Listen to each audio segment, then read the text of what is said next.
Good Wednesday afternoon, everybody. Today is August 9th, 2021, and you are here for episode 125 of 4 Sports Talk. I'm Raheem Escalay. Again, I hope everybody's doing well. Kind of cloudy and windy. Looks like it's about to rain. So, whatever I got to say, we're just going to get over it quickly. First and foremost, just a freaking hip hooray because football's back. Many months of suffering and boring shit on TV and COVID and fake news and all that. It all comes down to this. It all comes down to this week. A lot of people are going to be doing fantasy drafts. I wish you all luck. But, of course, your fantasy info and everything you ever need to be successful in the draft is right here on 4 Sports Talk. And throughout this week, we'll be talking about it. But today, if you've been following, I am going to bring the finale of the segment from the NFL, the next up. Also, I have, I think I want to call bold predictions. So, I have 32 predictions, wild predictions for every team in the NFL. I separated them conference by conference, and today I'm going to give you the AFC, as well as scores from Major League Baseball and Major League Soccer. So without further ado, let's get right into it. First and foremost, shout out to the viewers. Shout out to you guys. Thank you very much for helping us get here. 25 episodes after 100. I've seen quite a lot of views. I've seen no views, but, we keep going, and you guys are the reason why we continue. So I'll hit you off with some stuff. First off, in the news. Today, for practice, I assume, I don't know if it's going to be the second one in the afternoon, the New York Giants have officially activated running back Saquon ACL Barkley, as I like to call him. I think if he's healthy, I think that team is going to be it's somebody to fight with in the NFC East. I'm not going to sit here and say that the Giants are NFC East champions yet. They still have many issues on the offensive line. It's up in the air if that first rounder they grabbed in the 2020 draft is gonna bounce back. I mean, in the 2020 draft, it's gonna be it's up in the air to see if he's gonna bounce back. What was his name? Young, something like that. Andrew Young. I don't know. But anyway, I can't really say the Giants are gonna be a contender. Not just yet. Sorry, Dan. Peyton Manning, as well as many others, were inducted into the Pro Football Hall of Fame this weekend. Before the famous Hall of Fame game, which started at 8 and was Steelers 16 and the Dallas Cowboys 3. You knew he was going to be there since September of 1998. So this is no surprise. I can't say it because I'm not a Patriots fan and I won't. Peyton Manning is the best quarterback of all time. Peyton Manning is the GOAT. I don't care how many Super Bowls he's won. I'm a Peyton Manning fan. Peyton has the stats. Peyton has the in-season stuff. Brady's just a better winner. Peyton Manning is the greatest quarterback of all time. Close quote. Another thing that piqued my interest, it should pique yours too if you're into money and you love sports. The Arizona Cardinals are now the NFL's first team to allow in-stadium sportsbook. This is awesome. This is for guys that bet or may want to make any adjustments last minute if you can, if whoever you're fucking with agrees to that. I think it's very advantageous. I think sports betting should be prohibited nowhere. I think more revenue brings happier people. You know what I mean? Honestly, there's no other real way to put that, right? Barcelona. Oh my God. Oh God. I feel bad for the city of Barcelona lately. This whole week, they've had such a shitty week, just like me. With missing out on possibly the best soccer player this world has ever seen because of money issues and economy. down to Aguero, the next biggest star, who's out another 10 weeks with a knee injury. Damn, man, they just keep getting hit. They keep getting hit, and you have to feel bad for them. I mean, not if you're like a Real Madrid fan, or you know what I mean. Not if you're if you root for and or support PSG. I don't know, or Bayern Munich. They're pretty fucking good too. Just saying. Colorado Rockies, in a more serious story, are getting ready to investigate a racial slur used at Lewis Brinson's at bat in the ninth inning last night during the Colorado Rockies game between him and a fan. Gosh, man, you would think that's something this like stupid, something this low, something this just ugly thing to do to another human being still resides today. As many strides have been made, as much equality has been shown with through sports, through this racial reckoning we've going over the past couple years. You'd figure like some shit would be just laid to rest, man. But there's just some fucking idiots that I don't get it. I don't know if they ever will, but who cares? Anyway, now let's get into the NFL. Next up, the finale. So this is number 21 through 25. Now for the fantasy nuts, you should pay attention to these guys. This list. I might also say too, go back to my last episode and check out those 5 as well. But I believe 21 through 25 are real deal guys to grab in later rounds of your fantasy draft, like 6th, 7th, around where you would probably be thinking kicker.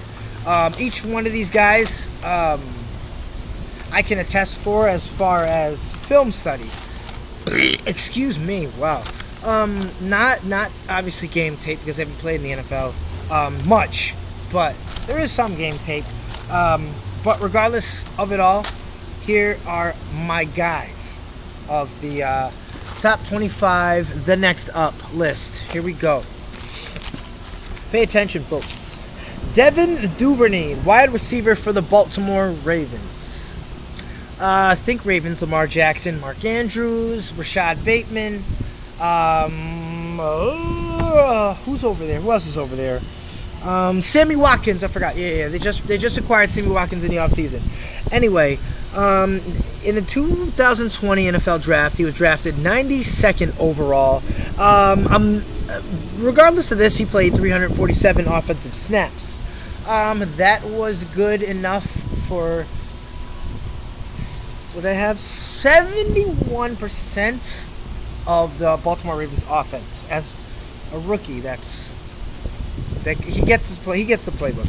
Anyway, from Texas, this guy showed his amazing ability to be a gadget wideout, and I'm meaning by like a gadget wide receiver, like not what Tyreek Hill does deep. It's just what they give this guy the ball in space, screens, outs, ins, you know what I mean, short routes, drags. They give the guy ball in space, and he's so fast, jukes the shit out of everybody. And that's what Devin Duvernay was. But he proved that he could do more. He proved that he could catch the deep ball. He proved that he was a monster with contested catches and amassed 1,392 receiving yards along with over 10 touchdowns in 2019. Part of this was also because a little Jordan Humphrey, a fading wideout who actually made it to the NFL last year, had made the roster space, and thus they created a bunch of plays, schemes, stuff like that to get this guy the ball, and it succeeded. He was very well. He did very well. Now going to the NFL, he didn't have that much upside in some scouts' eyes, and he didn't get that many touches. But I think this guy's got tremendous skills. The speed is unheard of. And I think the problem here is that he's going to have to climb up the Ravens' starting to get crowded wide receiver depth chart. If he can get the most out of his touches, I believe he's going to be just like in Texas after that 2019 year. I believe he'll be more than just a gadget wideout. Number 22 is a guy you might have seen if you're an Eagles fan, because the Eagles often got beat deep for touchdowns last year. His name is Marcus Epps. And he's a safety for the Eagles, 191st overall pick in the 2020 draft. Played a lot on defense, 474 snaps. And I like what I saw initially. I think it was week 6. Week 6 against the Washington football team. Go back and, if I'm wrong on this, by the way, and please let me know. But I like the way he played in man-to-man, and the hips were so smooth, the way he would back out. And I even saw him run with Zach Ertz a little bit, which was impressive. Zach Ertz is a big guy, and although not fast, he can catch the ball. His catch radius is everywhere. Marcus Epps stuck him well. Played very good defense. And here's my overall look at his film. Two kinds of players make this list. At this point of list, they fall here.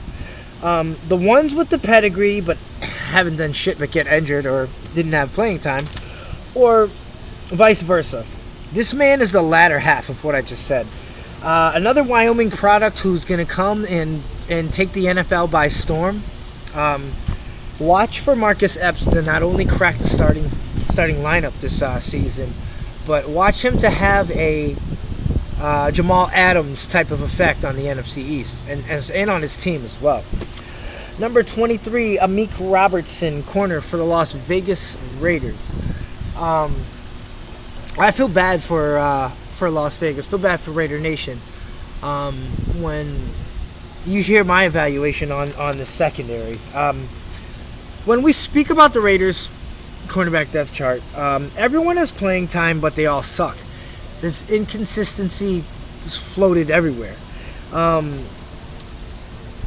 If it seems like to me, if John Gruden doesn't like you, you're gone.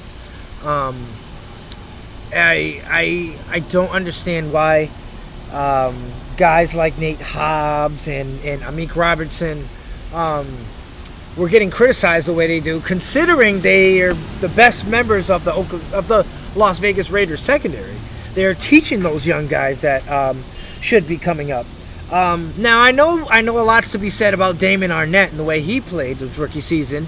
Very disappointing. I agree, but I don't think that a guy with his talent and the recovering speed should be just like thrown away or thrown down the drain just yet. He was a first-round pick for a reason, and I think Gruden needs to get the fuck out of his feelings and play his guys.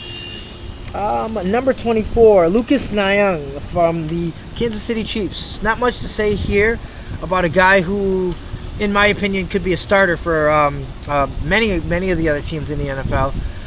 Just off size and the speed combination alone, and the fucking kick step is crazy out of this world. Lucas Nyang is probably going to plug in like injuries and stuff like that. Possibly different packages when the Chiefs go heavy with the run. But I think the way that he'll get a bulk of playing time is by injury or something like that. But as you know, the Kansas City Chiefs just fucking spent bucks on that offensive line and making sure Patrick Mahomes gets to the Super Bowl this year. And so they could probably defend that blitz that Tampa Bay is going to bring, because Tom Brady will probably be back in the Super Bowl. I hope not. But anyway, that's the number 24 guy.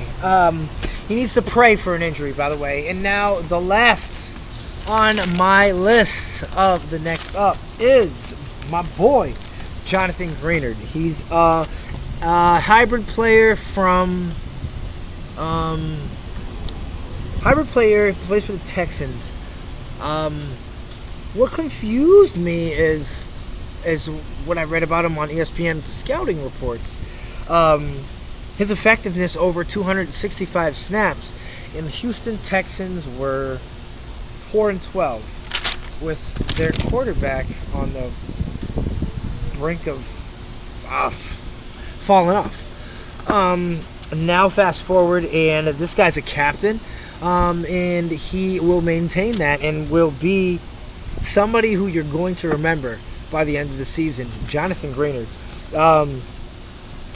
He can come off the edge. He'll put his hand on the dirt. I haven't really seen him much in coverage to make much of a judgment on his skills as far as that's concerned. But I'm pretty sure this year Houston's going to be dropping back and playing a lot of pass against pretty much everybody in the AFC South. Who's that down there? Titans. Titans, they're going to run the shit out of the ball like they always do. I think the Colts get their swag back as far as the pass is concerned. And I don't know who else is down there. Yeah. Jaguars are going to take a while to develop. I think Trevor Lawrence is going to be brought back to reality this season. And he's going to get his first NFL loss, and it's going to be only his fourth career. Ain't that funny? Yes, so there it was. The NFL's next up. My list of top 25 guys.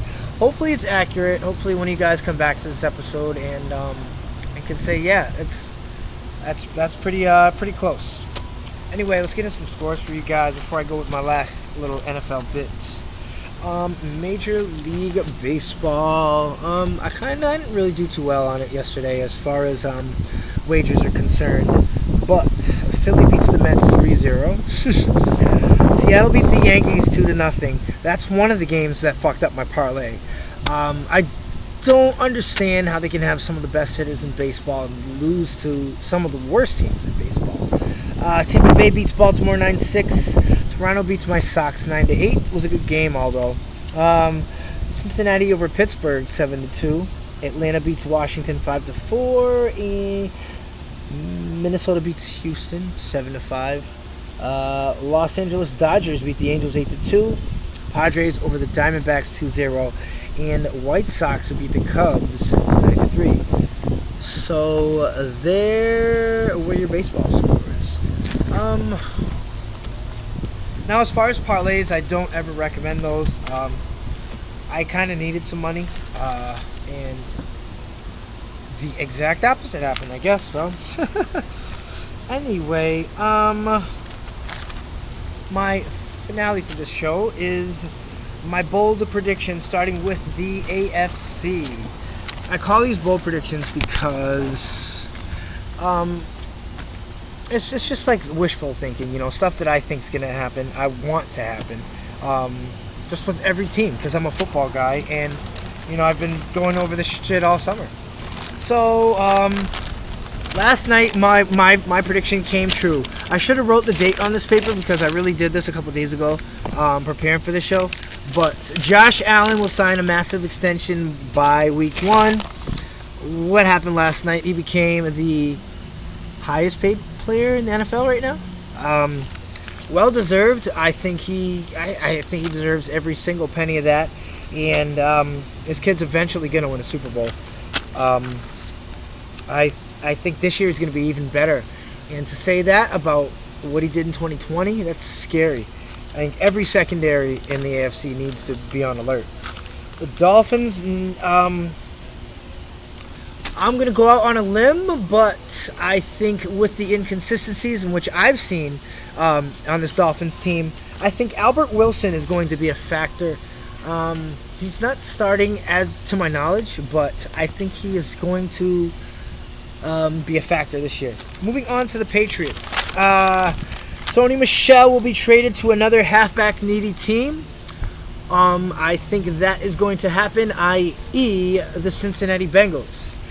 And for the Jets, 4 rookies will start on offense. Those 4 rookies being Elijah Vera Tucker, my boy, my favorite player in the 2021 NFL Draft. Zach Wilson. So that's 2, right? Also, I believe former North Carolina halfback Michael Carter is going to be a factor. I actually think he's going to have over 500 rushing yards. That downhill style of running is missing in the NFL, and guys like him and Derrick Henry are bringing it the fuck back. Now moving on to the AFC North really quickly. The Ravens will not reach a contract extension with Lamar Jackson before the regular season. I think they are waiting to see what happens this season. Ravens need to get back in the playoffs. The Ravens need to be successful in order for this man to be given a contract. I think it's unfair at the rate that Lamar Jackson gets criticized. The way he plays gets criticized way too much. And I'm not going out on a limb here and thinking that Lamar Jackson will play elsewhere next season. So now we have the Bengals. Rookie Jackson Carman starts week 1. I was high on a lot of the offensive linemen in this year's draft, but I think if we sit down and think about everyone, including the Trent Williams over there in San Francisco,